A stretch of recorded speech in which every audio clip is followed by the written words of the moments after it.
How you guys doing here in Net Builders World today? Thank you for joining us for another episode. Today we have Richard Lowe here. Um, a great guy. We're going to get a bunch of valuable information from him and his insights and knowledge into the world of business. So Richard, I'm going to hand it over to you if you'd like to introduce yourself. Yeah, like you said, my name's Richard Lowe, and I'm a ghostwriter.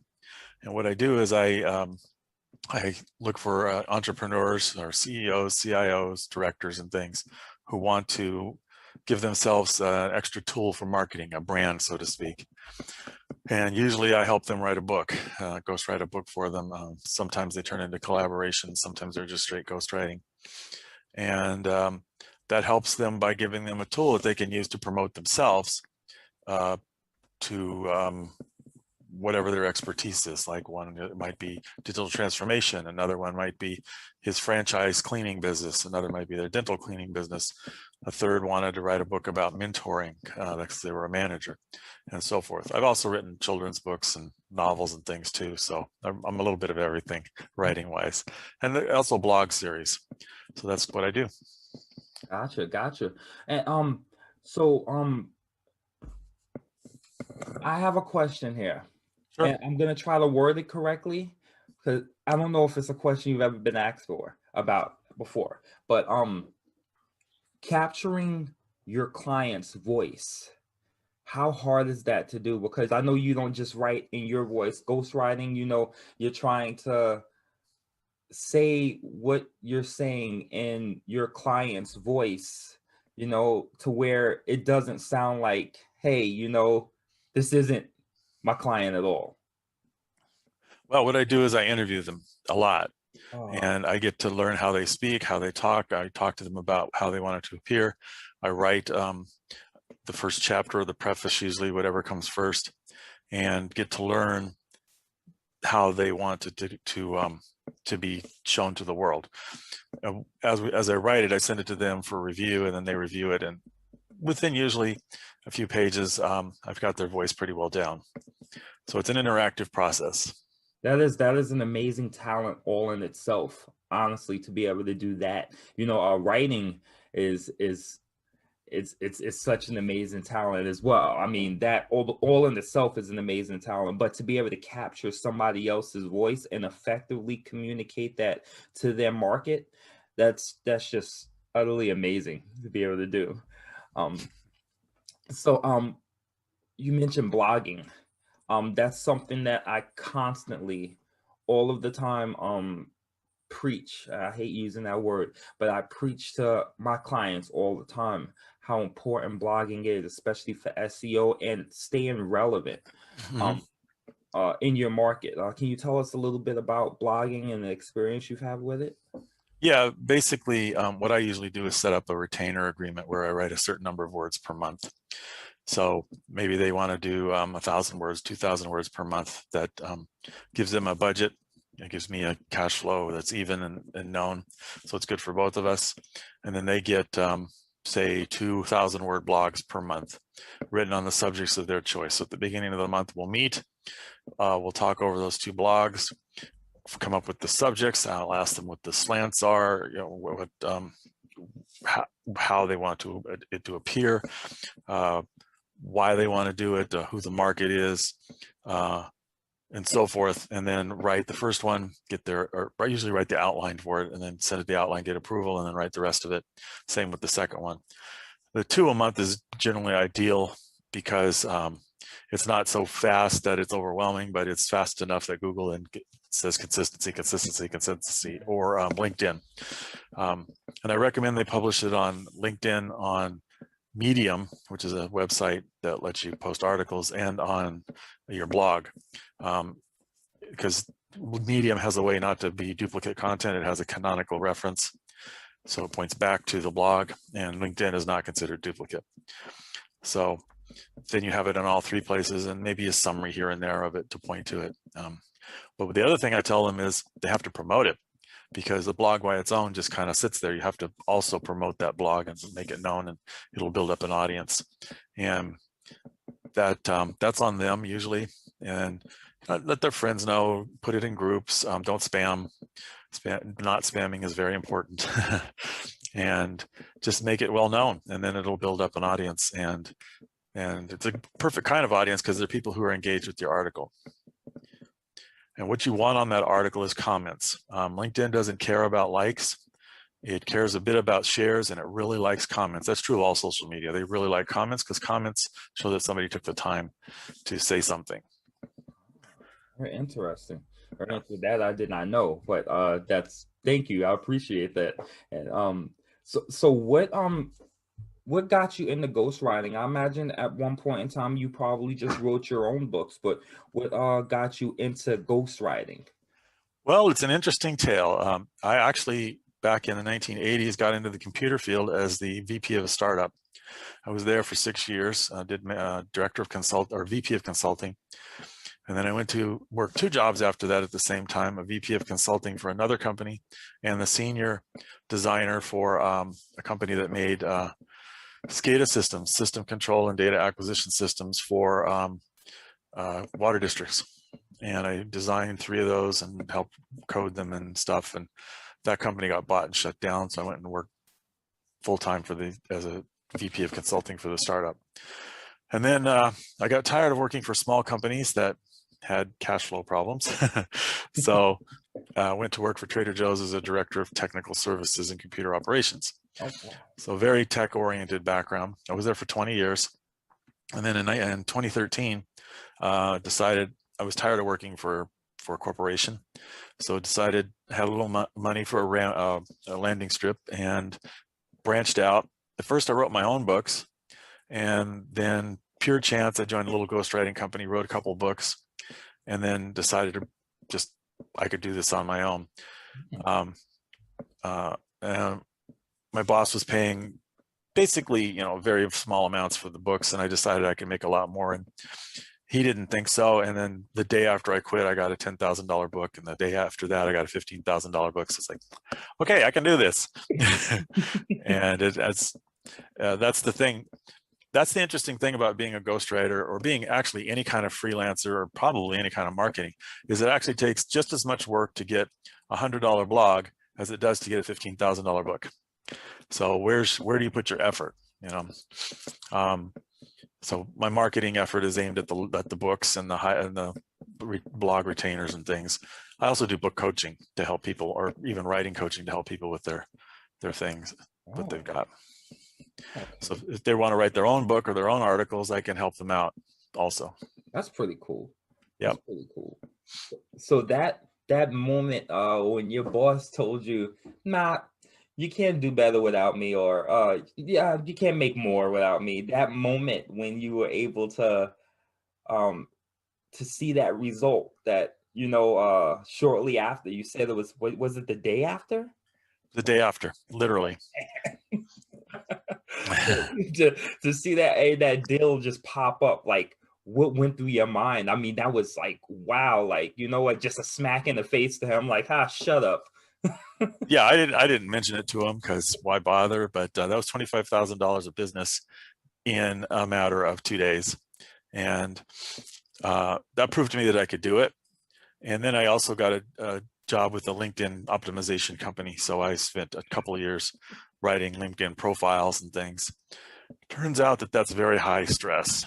People take them very personally, and it has to be perfect. And I finally gave that up. I mean, I do it occasionally for if somebody needs it, but overall, that's not my main target market. It's super high stress, and that's one reason why I left corporate America, is because who needs the stress? When you start getting, I was in corporate America and I started getting sick and having headaches and things, and all of that kind of disappeared after I left and started on my own. See, the difference of being a freelancer from working a job is I can go get business. Whereas in a job, if it starts to get unstable or you got a bad boss, you're kind of under their control. In freelancing, I'm my own boss. If I got a bad boss, that's my own problem.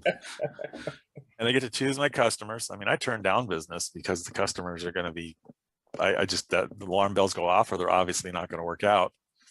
Or it's a subject that I'm not interested in. it's an interesting position as opposed to working a real job, so to speak. But and I'm happy to say I've met my goals. My goal was to be 6 figures as a ghostwriter, and I met that goal early last year during the pandemic. Congratulations, during a pandemic. Yeah, halfway through the year, I'd already met my goal. I'm like, okay, I need to make a new goal. Hey, but that's beautiful. That's beautiful. During a pandemic and one of the most stressful times Yep. in the history of our country, you reached a 6-figure salary. Yep. That is Yep. amazing. Which was significantly more than I'd made the last year. And this year I'm on target to do the same. Wow. And it's just a matter of learning how to find the people who want my service and who can pay for it. This is an important thing when you're looking for a market for your business, is you have to include "and can afford it" in your mission statement or your ideal audience. You know, my ideal audience is, you know, senior executives who want to build their career and stuff, and can afford it is an important thing. And it's I found that out very early. If they can't afford it, why am I wasting my time? Definitely. Yeah. Definitely. And their time. So yes. But one thing that I love that you said was you chose your customers. You would vet them, and you know, to have the freedom to be able to say, I don't want to work with this person, or yeah, this is my ideal client. I think a lot of freelancers and business owners, when they first start or even after they start, they try to take on anyone and everyone that will pay them a penny, because yep. you know, they feel like, if I don't, when's the next chance I'm going to get a customer or a client, you know? Yep. I think that hurts a lot of business owners, because then they end up pretty much working for their job again, not working for them again, you know? In fact, 2 weeks ago, I turned down the largest client that I ever would have had. It was going to be a $200,000 plus client. Wow. And the alarm bells were going off all over the place. And I just ignored them and ignored them. And finally, it was just too many. And I just said, I can't do it. The stress that's why I got into this business, was to eliminate the stress and do something I love doing. I love helping people by helping their careers and writing a book or blog or whatever. And this wasn't going to make it. So I told him no. I applaud your discipline, because anyone else that I know would have automatically saw the dollar signs and said, throw those alarms away. It's $200,000, you know, I'm taking it. And then they put themselves back in a position to where they're miserable. Yeah. Yeah. And he wanted me to be an exclusive client. I mean, exclusive to him, and it just wasn't going to work. We weren't even hadn't even signed a contract yet, and I was already stressed. And it's like we hadn't even gone on the first date, and he was already, you know, ready to propose. Ready to propose, you know, and I could see there was going to be an abusive relationship. So that was something. I just said, nah, you know what? I've actually got so much business right now that I'm having difficulty doing it. So not difficulties, but it's, you know, I have to really schedule myself. So I'm not going to do it. And that was the third one I turned down this year. There were some other big ones, not that big, just those same alarm bells. And that's kind of where you want to be as a freelancer, where you can choose your clients, or a solopreneur, or whatever whatever you are. Choose your clients and don't choose the jerks. yeah, definitely. Yeah, I love the mentality that you have about it. Let's talk about the initial leap of faith that you took to say, you know what, I'm letting go of the corporate world. I'm going to do business for myself. What was the mindset that you took into that? I know you had to have doubt over here. You had to have determination over here. Like, what was going through your mind that made you just say, let's do this? Well, The job had turned, it was getting very, very, very stressful. I was basically the point man for technical services, which meant I got 24/7 calls all the time. We had a new boss, didn't quite see eye to eye. Probably a good guy, but we didn't see eye to eye. And it just built up. And I finally decided, and I was feeling headaches all the time and various aches and pains. And there was nothing wrong with me. You know, the doctor said there's nothing wrong with you. So that I decided this is stress and I don't need this. And then I took the leap. Basically, I look at it as jumping off a cliff blind. You know, what I don't know what's down there. You know, is it rocks? Is it a river? Is it like Indiana Jones jumping off the cliff? You know, but I thought about looking for another job, like as a director of tech services or something. But I didn't want to do that. And I was having, first of all, I had some good success selling my own books. I actually had 2 bestsellers, Kindle bestsellers, I should say. One sold 15,000 copies in 3 days. Wow. That was the focus on LinkedIn. That was all about how to use LinkedIn. And then the next one sold 5,000 copies in a few days. That was about how to sell on eBay. And I heavily promoted them. And then I made a bunch of other books, you know, one of them, the security book, I think I've sold 5 copies since I wrote it. You know, it's up and down. It depends on your subject. And that's when I learned you have to research your market. Duh, you know. You say duh, but that's something that's not that apparent or obvious to a lot of people. They Yep. build a great product and then they put it out there and they're like, this sucks. I did everything I was supposed to do, but yeah, the build it and they will come is one of the most false statements I've ever seen. You have to promote it. Yeah. And that's something I run into in the writing coaching a lot is this poor writer has written this book. It's his life's work. He's bled his heart into the words. It's 100,000 words long, 400 pages, and nobody buys it because nobody knows it's there. And so I tell them there's 2 reasons why a book doesn't sell. It's because nobody's seeing your book page and your book cover is awful. Those are the 2 main reasons. If the book cover is bad, nobody will buy it. If nobody sees your book page, nobody's going to see it. So you have to promote it. And how do you promote it? Well, there's 50,000 ways to promote it. You pick the one that works best for you. Do you like to do video? Do YouTube. You like to do podcasts? That's what I like to do. Yeah. Then go start a podcast or get on podcast. Do you like blogging? Do that. Don't do Facebook ads because you will burn so much money like I did. Don't do Google ads. You'll burn money. For books, they may work for other things, but for books and things, you just burn money because there's not enough profit. Some authors can make it happen, but you really, really need to know your stuff. I tried affiliate marketing also, made about 10 grand off of that and decided the affiliate marketing was a little bit too unethical for me. They're making products that are just aimed at making money, and they're kind of I mean, not all of them, but a lot of them are a little bit scammy. Some of them are very scammy. And I said, that's not where I want to be. And then I sold on eBay and I made 35 grand on eBay. And so I was experimenting a bit and getting some money while I was learning how to be a ghostwriter and making money there. And that's another thing is you really have to not be afraid to branch out. Because now I know, if the ghostwriting for some reason isn't working, I can go be an affiliate marketer. I can go do eBay or Etsy or something else. Not that I'd want to. I love your fearlessness. Yeah. You weren't afraid to step out of your comfort zone. There's a saying, nobody ever does anything amazing while they're in their comfort zone. And I love the fact that you are not afraid. And I hope the audience is getting and understanding this too. Like the fact that you didn't let fear stop you from stepping out of your comfort zone. And that's why you are where you are now. I think that's amazing.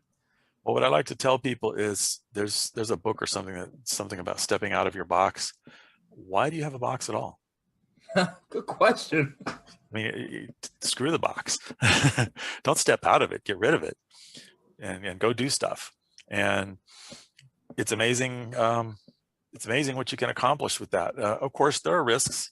and you should have a backup plan and some money in the bank. And I mean, the recommendation is to have 6 months in the bank. So especially a freelancer, you want to have that money in the bank because sometimes it goes up and down. I was terrified when the pandemic hit, but it turns out that people had time to spare because they were stuck at home.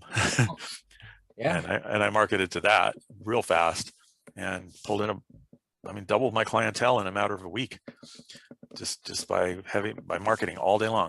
That's what you do when your business is down. Market, promote, market, promote. If it's going down, you're not promoting enough. And it doesn't mean you need to spend money. It means you need to get out there. Do podcasts, do YouTube, do blogs, do Facebook, do whatever works, whatever floats your boat, do it. If you're shy, stop being shy and get out there. Yeah. Yes, I think that's a lot of people's problems too, is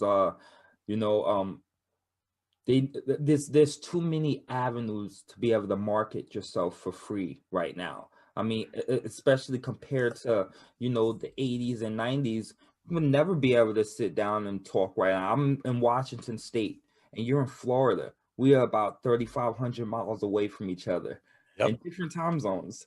And we're able to have this conversation. You're able to post the video on YouTube, Facebook Live, and reach millions of people in a second. But I don't know, if I turn on the camera, what am I going to say? They're afraid to make mistakes. Just turn on the camera and start talking.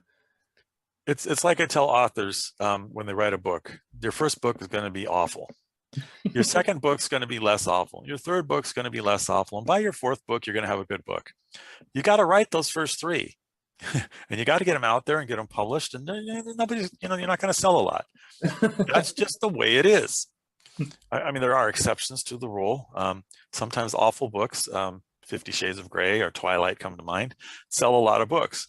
But that's because of promotion. That's not because the books are awful.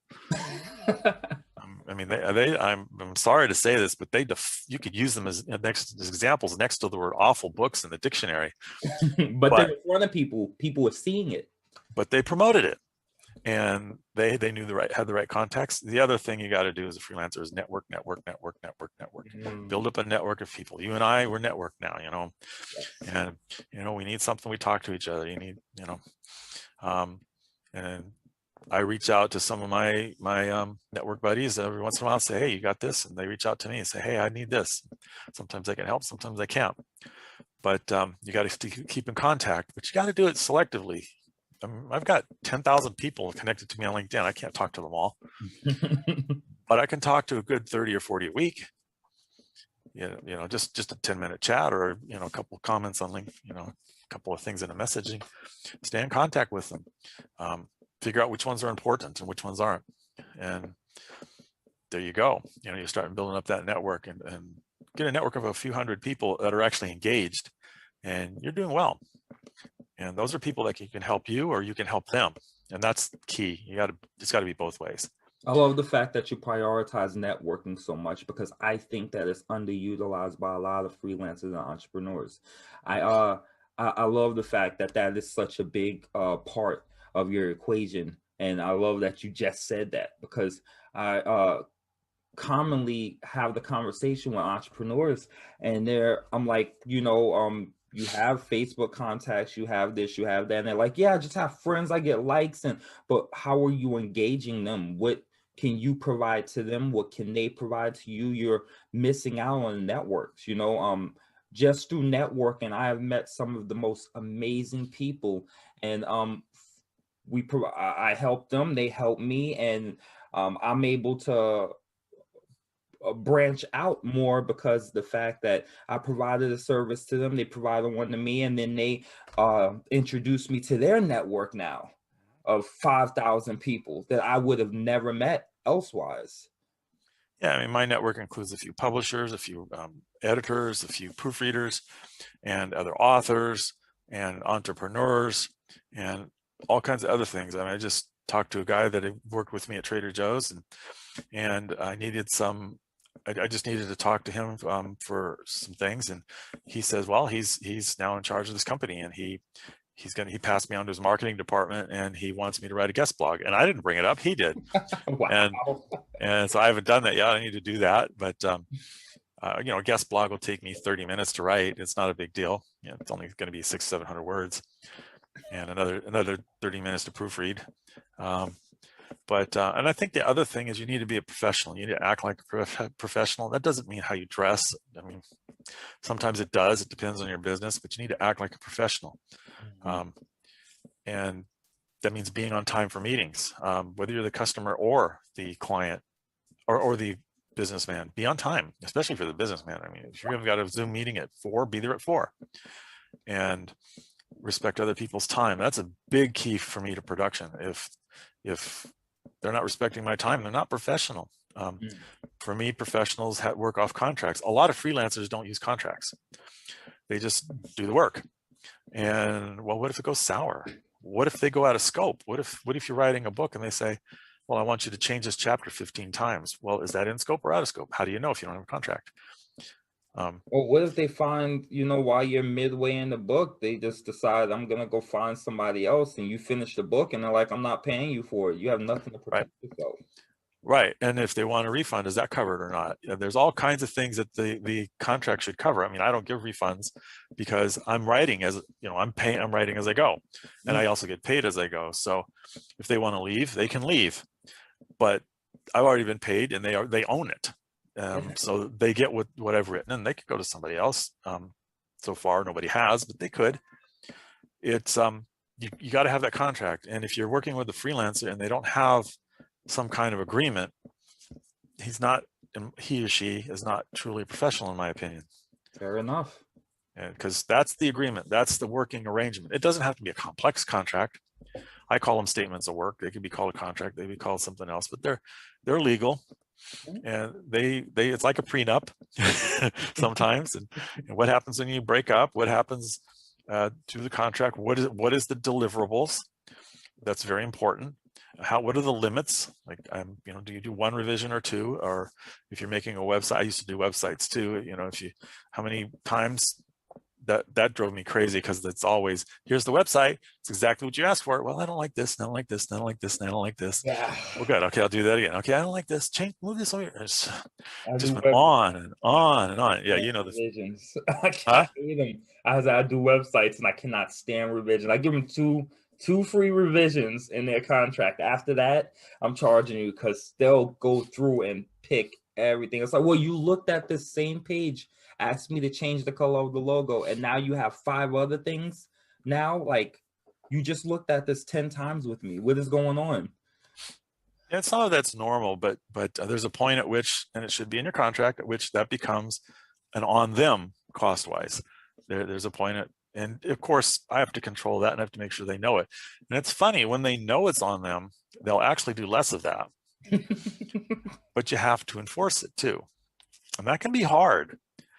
I used to do managed projects, and scope creep, we called it scope creep. That's where you got the scope, and then they keep adding things, and before you know it, that $100,000 project you're working on, that software project, is now you spent $500,000 on, and you don't know how you got there, because it's just little things. You have to stop scope creep right at the beginning. If you want to do that, that's fine. That's going to cost me an extra day's work, and that's an extra whatever dollars for you. You want to do that? And 90% of the time, the answer is, it's not that important. But it's important enough. Without that, we're good. Yeah, it's important enough to take my time if it's for free. That's always the interesting point. Yeah. And there's other things for professionals that show professionals, you know, demeanor and so forth. I would have said the firmness of the handshake, but I can't say that anymore with the pandemic. I won't shake anybody's hand, even though I've been vaccinated. I'm not going to shake anybody's hand for a while. But even you can even go toward the vocal greeting. You know, that verbal greeting, that says a lot about someone right there. Eye contact, all kinds of other things. You know, and dress. Yeah, I dress kind of casual because I like dressing this way, and it's my business. But it also goes with your background too. I love it. Yeah, but if they're dressed sloppily, then that's a red flag. If you're doing business with a freelancer who's just, you know, isn't dressed appropriately, For me, I dress this way because it's kind of appropriate. I'm a freelancer, and I'm kind of a casual person, and this is the way we do it. But if I was walking into a business meeting, I'd probably put on a suit. Yeah. You know, depending on the business. Yeah, it's being a freelancer is I'm enjoying the hell out of it. I mean, it's my passion is to write. My love, and I also like to help people, which is what I'm doing with the books, and I'm getting paid for it. And the stress is manageable because my customers tend to be very, very low stress, and I've got the alarm bell set appropriately. Okay, too many alarm bells, we're done. And there's always points in your freelancing career where you're going like, okay, I don't like this customer, but I have to take him because, you know, I have to, because there's just, I don't have the money coming in. Okay, get out of that situation. I like that. That means market more. The answer is always do more. And when I say marketing, I mean promotion and marketing and sales and all that, whatever whatever that means. You need to promote more. If you don't have the business, promote more. If you think it's Christmas week and it's down, promote more. If your business is down for any reason at all, promote more. Simple. I love that. So, yeah, it's that simple. Yeah, get on podcasts, get on YouTube, get on Facebook, go out to give speeches. I used to be horribly shy. You? 5 years ago, you couldn't get me on stage to save my life. Really? And now I've been doing public speaking now for the last few years, and I think I've done almost 300 podcasts now. And I was say you look so comfortable. Yeah, it's once you start doing it, there's no stage fright. There's nothing. Who cares? You know, the worst that's going to happen, they're going to laugh at me, and I'll share in the laugh, whatever. I love it. Or I could tell you to burn that tape, you know. Burn the tape. Get rid of it. We'll do it again. Yeah, please burn that tape or edit out that 4 minutes or whatever. But I don't care, because I think the fear of making a fool of yourself is highly overrated. It is. It's caring too much about what other people think. But I mean, but like you said, what's the worst that can happen? Ha ha ha ha ha. All right, we're done. Yeah. All right, let's get back to business. Or they'll talk about you behind your back. Well, then you don't hear it because it's behind your back. Who cares? It really doesn't matter. Probably the only thing to be concerned about is, did you do the best job you can? And if you didn't, fix that. Yes. And if you did, well, then there you go. There's nothing more you could have done, so it's out of your hands. Yeah. One of the hardest things to do, I think, is when it is out of scope, or when you decide the customer's just being a pain and you just have to say enough. And it's hard to do. I just had to tell recently a customer, she's super nice, and it just got to be too much. Too many free phone calls helping her out in the middle of the night. Too much. It was just, okay, I'm done, and that was hard, and she didn't like it, but you got to do that sometimes. You got to hold your ground. Yeah. And there you go. Just drawing that line in the sand. Yeah, I like the book coaching too. That's a lot of fun, or the writing coaching. That can be helpful. It's a lot of fun helping a writer. They always have the same problem though. How to promote the damn book. Really? Is that really their biggest problem? Always their problem. Well, first of all, you get the ones who can't write. Okay, I was thinking that was going to be the first one, the one grammatically, or yeah. I imagine they got a bunch of ideas, but grammatically, it's like, oh gosh. Yeah, well, some of them are more than oh gosh, and and they need to learn to write, which means I'm probably too high a level for them. So, then in that case, we'd use up the hours and help them best they can, and say go take some grammar classes, or you can go to udemy.com and you can get some good grammar classes for cheap, and learn the grammar first. For writing, it's style, grammar, and spelling. And if you don't have those nailed, then you can't write. And you get those nailed first before you do anything. But then the second problem is always how to promote the book. And that's a big barrier, because why are people writers? They're kind of introverted usually. Oh, that's a very good point. It's a lot of people, why people go into tech. That's why I went into tech. I was very introverted, and you don't have to deal with people. Well, when you're promoting, you better be dealing with people. Definitely. And you also have, that's a whole different way of thinking, how to get people to take you seriously, and how do you get people to attract them, and how do you get them to buy. I took some copywriting classes, and it was different than I thought. Copywriting is advertising writing, in case you don't know, and it's a whole different thing. Apparently makes a lot of money. I've never been super good at it. I mean, I could do it, and it works, but that's not my forte. It's important for a person to know their limitations. What are you good at, and what are you not good at? And that's probably the last point I'll make is be honest and truthful and ethical. If you always be honest, truthful, and ethical in your business. And great advice. I think yeah, great advice. If you screw up, talk to your customer or your stakeholders or whatever. If there's a choice and it seems a gray area, then get into the white. The gray becoming dark. Get out of the gray area and make your decision. It's like the old game of scruples. If there was a wallet with 50, and you found a wallet with $50 on it, would you keep it? Well, some people, yeah. And the possible answers in scruple were yes, no, or it depends. And if it depends, you have to explain it. Okay, gotcha. So for me, I'd probably turn it into the store or whoever, because that's the ethical thing to do. For a lot of people, yeah, I'd keep it, and some people would not. And I don't, it's not my money. I didn't earn it, so why would I keep it? So ethics is, I've heard the definition. Ethics is what you do when nobody's looking. That's integrity.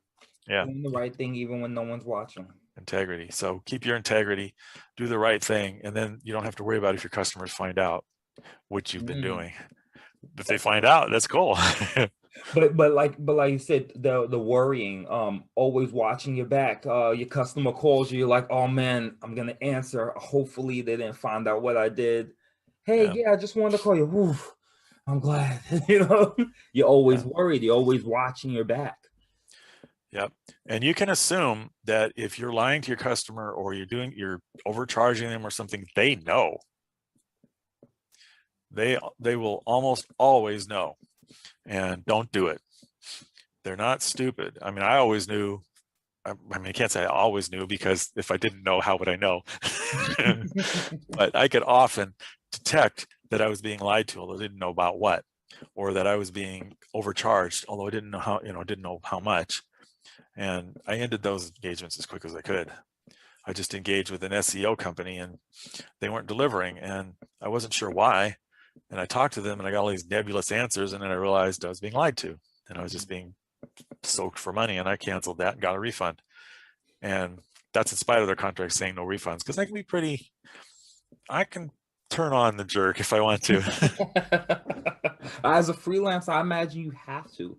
I mean, like you said, it's very hard for you to, sometimes put your foot down and draw that line, because you genuinely do want to help people. But then it gets to a point where it's like, listen, now you're taking advantage of my kindness, so I have to draw this line, or I'm going to be stuck in a crappy situation. Same thing with dealing with another vendor.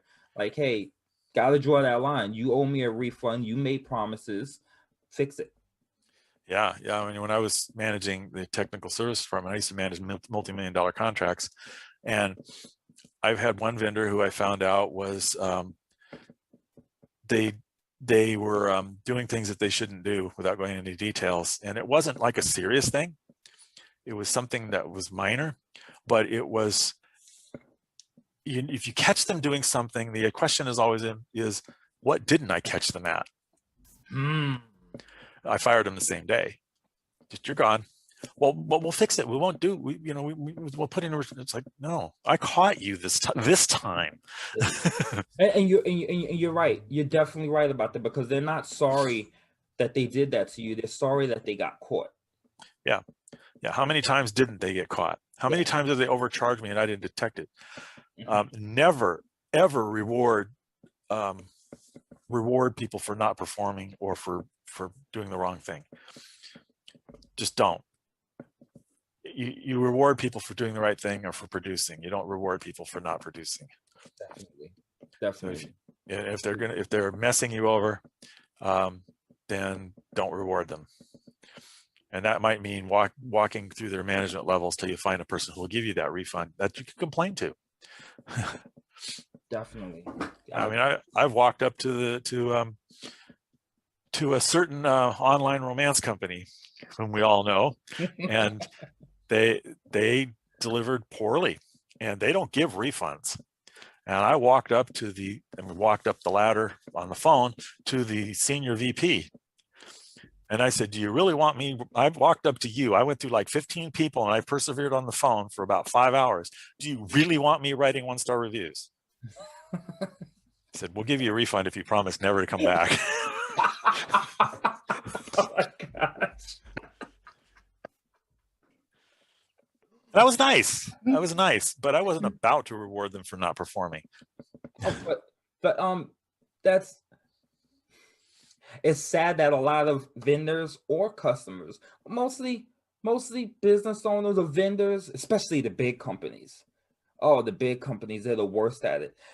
So many people just say, oh, well, I didn't get what I want, whatever. I'm not going through the problem of a refund, or I'm not dealing with it. I'll just keep my subpar service or product, and I just won't do business with them again or whatever, you know? So a lot of them are used to it, used to there not being consequences to their actions. And that's very unfortunate and sad, but they're not used to a consequence.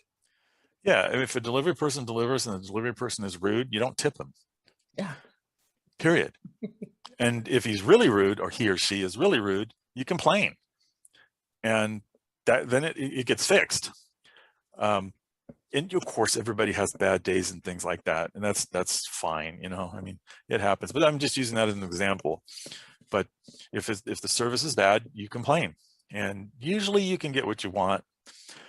The customer is not king. The customer is why your business exists. It's the customer is king is not, I don't think, a good statement. I think that you live for your customers. If your customers don't like you, you're not making any money. Definitely. So I write a lot of books I've written 5 books on digital transformation. I'm actually working on a 6th. And one of the key points there is it's also cultural transformation. All the cultures have to transform in addition to the business and digital part. And one of the big points is businesses have to change to be service organizations for their customers. And that means the customer journey, the customer experience is the most important thing. The customer, you need to make your customer feel good all the way through, because if I don't like Walmart, I can order from my grocery store next door, I can order from Amazon, or I can order direct from China. Yes. So that's competition. I'm the customer. I have the choice. There's 15,000 SEO companies out there. That SEO company didn't need to mess with me because now I'm going to find somebody else who will do the job. Yeah. And they're not going to get my business. And, you know, the agreement was I wouldn't leave any 1-star reviews. It's okay, fine. You know, that's a powerful thing. It is. It can, yeah, it really can mess a lot of stuff up. And a lot of companies, evidently they know the power of it, but a lot of other companies don't know the power of reputation management. Yeah, but it's important when you're complaining, you be nice. Screaming especially at the support staff, at the lower level staff, isn't going to get you anywhere. They're used to that. They're going to stick you right into the trash can, and you're not going to get what you want. If you're nice and reasonable and talk to them nicely and explain how their product didn't work or their service was underwhelming or whatever, and then you work up the ladder a little bit and you remain nice, you'll eventually almost certainly get what you want. Sometimes you won't, but you probably will. You certainly be able to come to support staff's fault that the product was faulty, you know? Yeah, they're just some people who are hired at $15 an hour or whatever the going rate is to answer the phone. They didn't do it to you. Yeah. That cashier at the bank didn't cause the bank problem. She or he's just there happens to be the person there. Don't scream at them. She's a scapegoat at this point. She's as much of a victim as you are now. Right. And if you're nice, she's probably going to go out of her way to help you out. If you're mean, she's probably going to go out of her way to make sure that you don't get what you want. Yeah, definitely. And she will remember you if you're nice. And that will make her day. And that's always good. You know, sharing the goodness is always a good thing. Definitely. Yeah. So, anything else? Nope. We're about out of time now. But is there any big bullet or nugget that you think they should take away from our conversation today? What's the most important nugget you think? I think the most important nugget that I learned in business is the idea of build it and they will come is very false. You have to promote. In fact, what I tell my authors is they need to be promoting before they start on the book, and then be promoting while they're writing the book, because they need to build that up.